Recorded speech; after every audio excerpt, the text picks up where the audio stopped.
एक वक्त था जब भारत को सोने की चिड़िया कहा जाता था और तब लोगों के शरीर पर 3-4 किलो सोना लदा होना आम बात थी।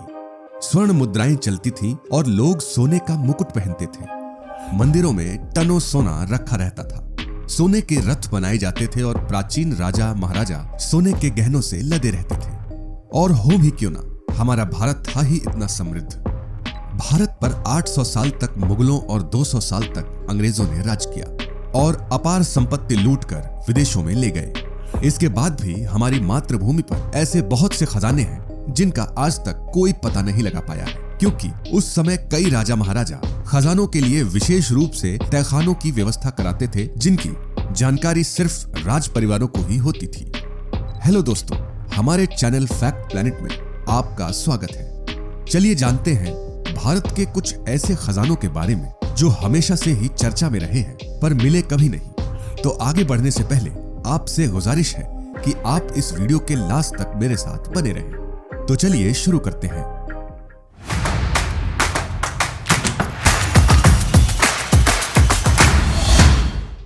राजस्थान के जयगढ़ किले का खजाना। दोस्तों, राजस्थान में किलों की कमी नहीं है और इसमें से हर एक किले का अपना इतिहास है। जयगढ़ का किला इन्हीं में से एक है और माना जाता है कि यहाँ भी बहुत से खजाने हैं। मानसिंह एक जयपुर के राजा और अकबर की सेना के सेनापति थे। माना जाता है कि सन 1580 में अफगानिस्तान के मोहम्मद गजनी पर अफगान विजय के बाद मानसिंह एक ने अकबर को लूट का हिस्सा नहीं दिया और इसे जयगढ़ के किले में ही छिपा दिया था।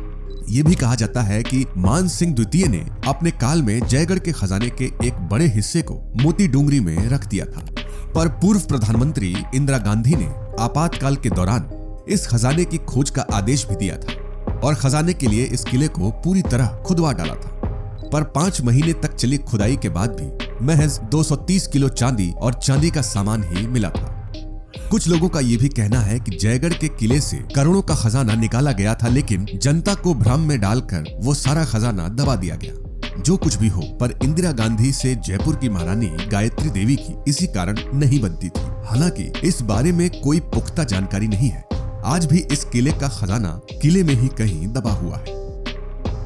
पद्मनाभ मंदिर का खजाना। दोस्तों, इस बात पर कोई शक नहीं है कि तिरुवनंतपुरम स्थित पद्मनाभ स्वामी मंदिर दुनिया के सबसे संपन्न मंदिरों में से एक है। इस मंदिर की संपत्ति कई अरबपतियों से ज्यादा है। साल 2011 में इसका खुलासा हुआ था, जब कोर्ट के आदेश के बाद इस मंदिर के तहखाने को खोला गया था, जिसे गिनने में आधुनिक मशीनें और कई लोगों की टीम तो लगी ही, साथ में लगे कई दिन। इस खजाने में ज्वेलरी, मूर्तियां, क्राउन, सोने के सामान और बेशकीमती रत्न पाए गए थे। सुप्रीम कोर्ट ने इसके दूसरे तहखाने को भी खोलने का आदेश दिया था, लेकिन इस मंदिर के पुजारियों ने कहा कि इस खजाने की रक्षा भगवान विष्णु के अवतार नाग कर रहे हैं।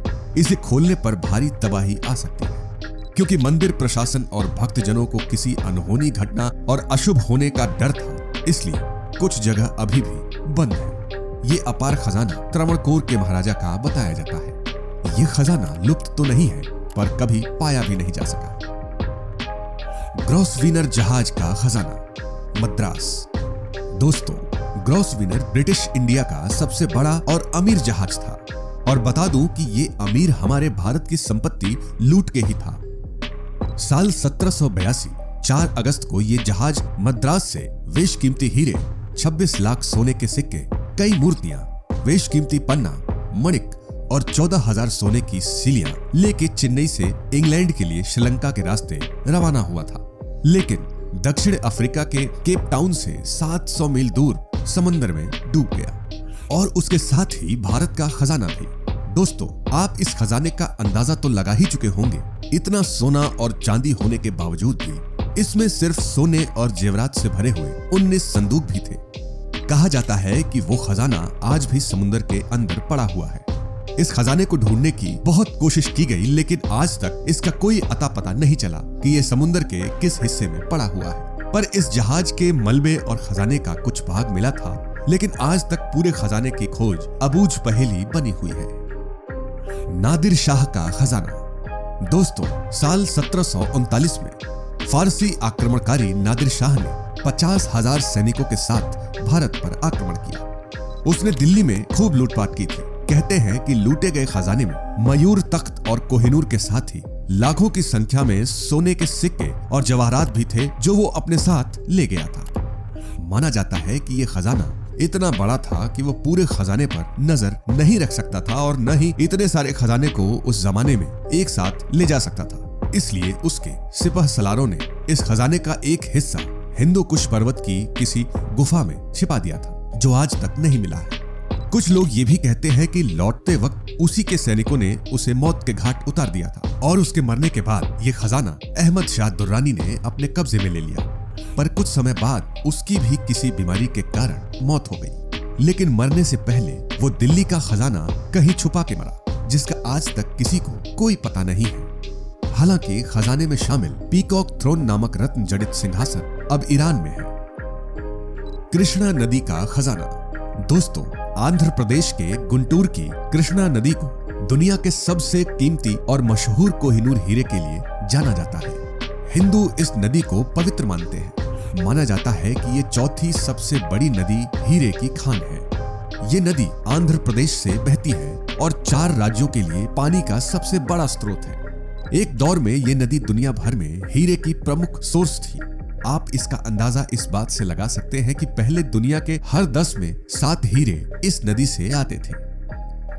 4 मीनार गुफा, हैदराबाद। दोस्तों, 4 कमान घासी बाजार हैदराबाद तेलंगाना में एक गुफा है जो 4 मीनार को गोलकुंडा से जोड़ती है।